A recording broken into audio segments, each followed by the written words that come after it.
Today in the gospel reading, we see a healing at Bethesda. There was a man who was paralyzed since 38 years and he was laying beside the pool. And this pool, whoever dipped into this pool was made well. But for 38 years, this man tried his best to get a dip in the pool, but unfortunately, he couldn't.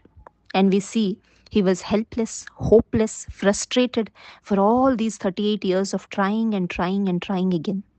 And we also similarly are like this man, paralyzed man. In many ways and in many areas of our life, we may be frustrated, we may feel hopeless, we may feel helpless, we may be in anxiety, we may be in fear, we may be in confusion, and we may have no hope of living. But in the midst of all this, we see Jesus coming to this man. And Jesus said, "Do you wish to get well?" And Jesus says, "Get up, pick your mat, and walk." And same thing Jesus tells to each of us also today. Jesus is asking us, do you wish to get well? Which wellness Jesus wants us to get? Not only physical, but spiritual also. And we see in the life of this paralyzed man, he received the word from Jesus and he acted according to the word.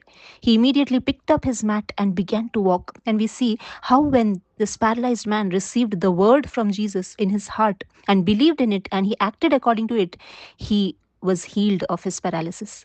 But Jesus tells him, do not sin anymore. Jesus is not only concerned about our physical healing, but he is also concerned about our spiritual journey. Today, many of us receive signs, healings, miracles, and wonders in our life.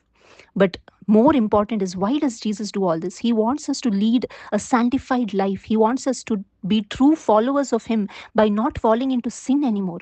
And this is the main reason why Jesus gives us healings, why he allows good things to happen in our life, so that we may strengthen our faith in Jesus Christ, in the one who gave his life for us, in the one who sacrificed himself on the cross and he shed his blood so that we could be cleansed of our sin.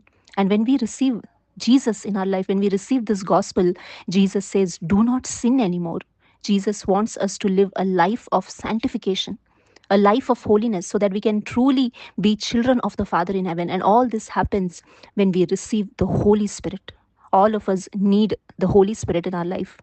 And without the Holy Spirit, we cannot live this wholesome life, a life of spiritual well-being, a life of complete peace in our heart and mind that comes from the Holy Spirit, that comes from receiving the gospel in our life. Today, Jesus is telling each of us, do you want to get well? If you want to get well, repent of your sins and do not sin anymore. And Jesus is offering us all that forgiveness of sins through his blood that he has shed on the cross. And let us receive that in our heart. Let us receive his word in our heart. And when we receive his word, when we receive the gospel in our life will not be the same anymore. We will be able to have hope in our life. We will start living a life of hope, a hope of eternal life. Thank you. God bless you.